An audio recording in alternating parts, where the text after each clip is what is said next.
ஓம் சக்தி. ஓம் ஆதிபரா சக்தி. என் அன்பு குழந்தையே, உன்னுடைய சிரிப்பில் மறைந்திருக்கும் வழிகளை நான் அறிவேன் கண்மணி. இப்பொழுது உன்னுடைய மனதில் நீ எத்தனை பாரங்களை சுமந்து கொண்டிருக்கிறாய் என்பது எனக்கு நன்றாகவே தெரிகிறது. யாரையும் குறை சொல்ல நான் விரும்பவில்லை. என்னுடைய இளமைக்கு என் விதியே காரணம், என்னுடைய கர்ம வினைகளே காரணம். இதற்கு மேல் என்னால் முடியாது அம்மா என்று நீ அழுது புலம்பிக் கொண்டிருப்பது எனக்கு நன்றாக கேட்கிறது. என் தங்க பிள்ளையே, உன்னிடம் சில விஷயங்களை நான் பகிர்ந்து கொள்ள நினைக்கின்றேன். என்னுடைய வார்த்தைகளை இடைவிடாது முழுமையாக கேள். இப்பொழுது உன்னுடைய பிரச்சனை தான் என்ன? ஆறுதலும் வேண்டாம், பாசமும் வேண்டாம், எதுவுமே வேண்டாம். இதில் எதுவுமே உண்மையல்ல. பார்த்து பார்த்து மனம் நொந்து நொந்து மனப்பாறையாக மாறிவிட்டது. தனிமையில் இருக்கவே நான் விரும்புகின்றேன் என்றுதான் நீ மனதிற்குள் மருகிக் கொண்டிருக்கின்றாய். என் கண்மணியே, எத்தனை முறை உன்னிடம் நான் கோரினாலும் ஒரு உண்மையை நீ உணரவும் ஏற்றுக்கொள்ளவும் மறுக்கின்றாய். என்னவென்று தெரியுமா? இந்த உலகில் யாரும் யாருக்கும் சொந்தமில்லை. எதுவுமே இங்கு நிரந்தரமும் இல்லை. தாய் தந்தையாக இருந்தாலும் சரி, கணவன் மனைவி, பிள்ளைகளாக, சகோதர சகோதரிகள், ஏன் இன்றும் பிரியாத நண்பர்களாக இருந்தாலுமே சரி, யாரும் இங்கு யாருக்கும் சொந்தமில்லை. எல்லோரும் அவரவருக்கு விதிக்கப்பட்ட கடமையை செய்யவே வருகிறார்கள். அவரவர்களின் கடமை முடிந்ததும் உன்னை விட்டு விலகி செல்ல வேண்டும் என்பதே அவர்களுக்கு விதிக்கப்பட்ட கட்டளையாக இருக்கும். இதனை நீ ஏற்றுக்கொள்ள சற்று கடினமாக இருந்தாலுமே இதுதான் உண்மை. ஆனால் உனக்கு இன்று படைக்கப்பட்ட, உனக்காக விதிக்கப்பட்ட ஒரு உறவு இருக்கிறது. அது என்றும் எந்த சூழ்நிலையிலும் உன்னை விட்டு விலகாது. அது இன்றும் உன்னுடைய நிழலாக உன் கூடவே இருக்கும். என்ன அம்மா, இங்கு யாரும் யாருக்கும் சொந்தமில்லை, எதுவும் நிரந்தரமில்லை என்று கூறுகிறீர்கள். இப்பொழுது நீங்களே உனக்கான ஒரு உறவு இருக்கிறது என்று கூறுகிறீர்களே என்று கேட்கிறாயா என் தங்கமே? ஆம் கண்மணி, உனக்காக ஒரு உறவு உன்னுடன் தான் இருக்கிறது. யாரென்று உனக்கு தெரியுமா? உனக்கு உறவு நீ மட்டும்தான். உன்னையே நீ நேசிக்க பழகு, வாழ்க்கை இனிமையாகும். ஒன்றை மட்டும் கூறுகிறேன், நினைவில் நிறுத்திக்கொள். அன்பை யாரிடமும் கேட்டு வாங்காதே, அது நிலைக்காது. அக்கறையை சொல்லி பெறாதே, காதலை பிச்சை எடுக்காதே. இவையெல்லாம் கிடைக்காத இடத்தில் நீ என்றும் ஒரு நொடி கூட இருக்காதே. திமிர்கொள், தனிமையில் நிறைந்து திறமையை செதுக்கு, தன் நம்பிக்கையை பன்மடங்காக வளர்த்துக்கொள். என் தங்கமே, இந்த உலகில் யார் இருந்தாலும் இல்லாவிட்டாலும் பூமி சுற்றுவது நிற்காது. உன்னுடைய விதி உள்ளவரை உன்னுடைய பயணம் தொடர்ந்துதான் ஆகும்.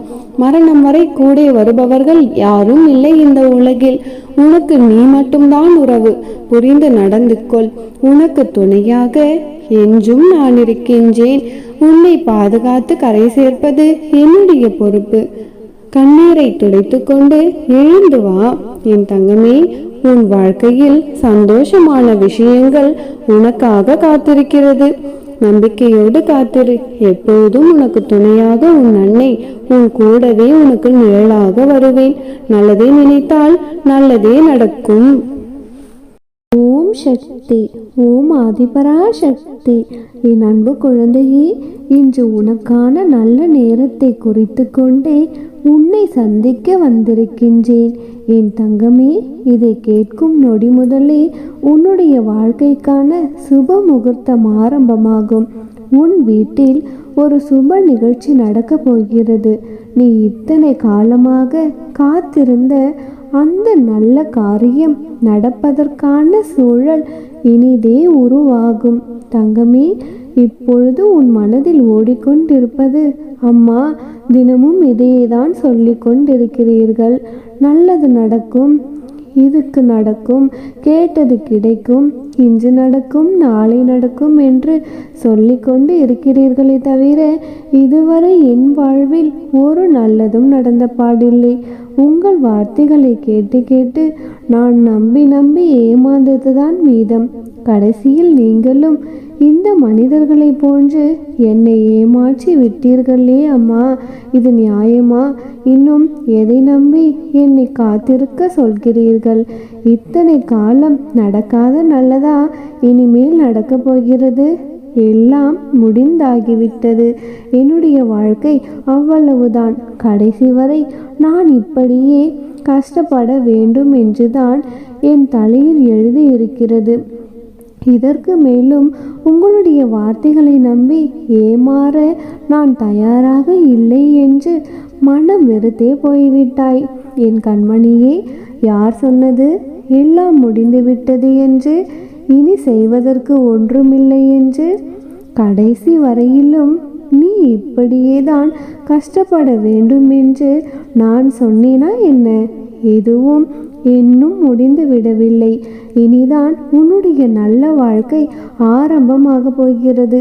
நீ என்னை நம்பி வந்த என் பிள்ளை, உன்னை நான் எப்படி கைவிட்டு விடுவேன்? நினைத்த வாழ்க்கை அமைந்த இன்பத்தில் வாழ்பவர் சிலர், நினைத்த வாழ்க்கை கிடைக்கவில்லை என துன்பத்தில் வாழ்பவர் சிலர், தமக்கான வாழ்க்கையை வாழ வேண்டும் என சிலர்.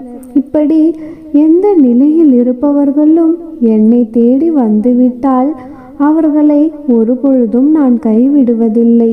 இந்த அம்மன் உனக்கு கஷ்டங்கள் தரும் பொழுது கலங்கி கொண்டிருக்காதே. நான் உனக்கு கஷ்டங்களை தருவது உன்னை சோதிக்க அல்ல, உன்னை சுற்றி எத்தனை போலியான உறவுகள் உள்ளது என்று உனக்கு உணர்த்தத்தான் என்பதை நீ புரிந்து கொள். கவலைப்படாதே. கவலைப்படுவதால் மனதின் ஆற்றலும் உயிரின் சக்தியும் வீணாகிறது. எதிலும் அளவறிந்து வாழப்பழகினால் சிக்கல்களுக்கு இடமே இருக்காது. என் கண்மணியே, விமர்சனங்களை கடந்து செல்ல பழகு. ஏனென்றால் தெருநாயின் எல்லை தெருவின் முடிவு வரைதான். வாழ்க்கையில் தடுமாற்றம் வரலாம், ஆனால் உன்னுடைய மனம் தடுமாறினால் உன் வாழ்க்கையே தடமாறிவிடும் என்பதை மறந்து விடாதே.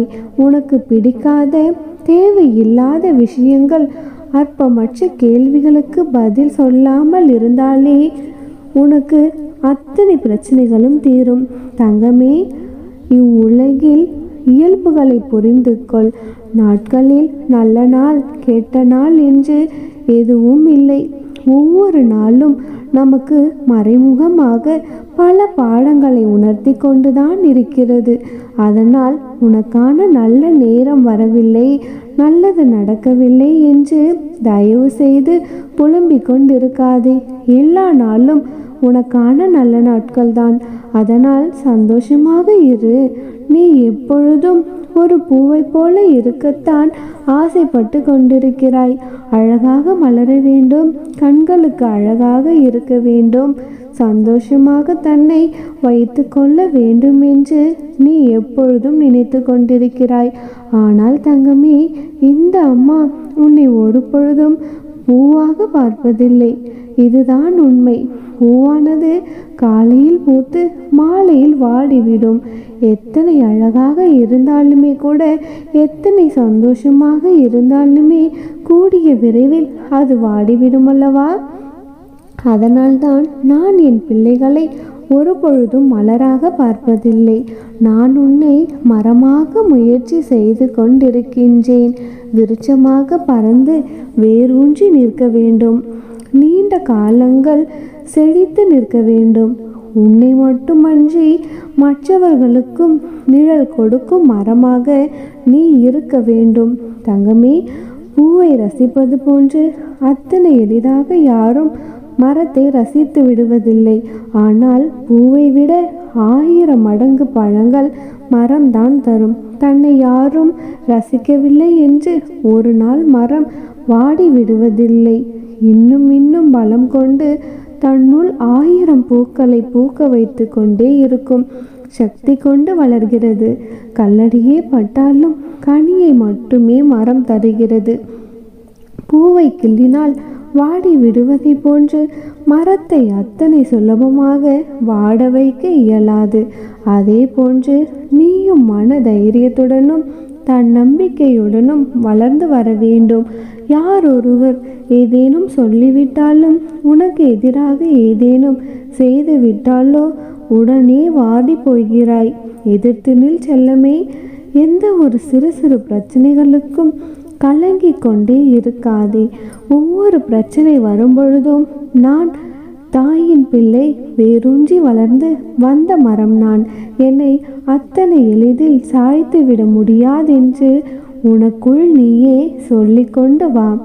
தங்கமே, இந்த மரம் என் அம்மனால் வளர்க்கப்பட்ட மரம். இதற்கு வேறாக இந்த அம்மனே இருக்கின்றேன். விருட்சமாக வளர்ந்து காலம் காலமாக வேரூன்ற போகும் இந்த மரத்தை அத்தனை எளிதில் யாரும் வெட்டிவிடவே முடியாது. நான் என் தாயின் பிள்ளை என்று வெறுமனே வாய் வார்த்தைகளில் சொல்லிக் கொண்டிருக்காதே. என் பிள்ளையினில் மன தைரியமும் மனோதிடமும் கட்டாயம் இருக்க வேண்டும்.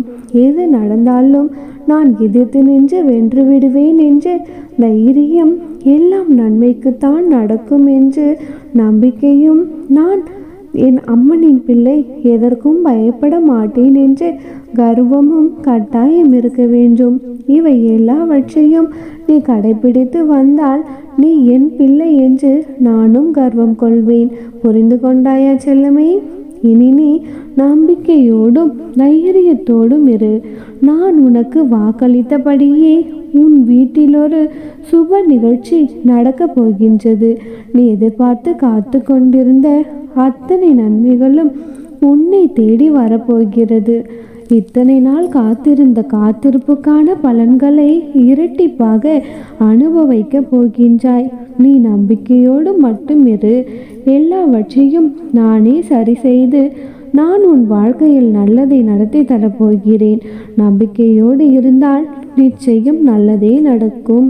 எப்பொழுதுமே நானே உனக்கு துணையாக இருப்பேன்.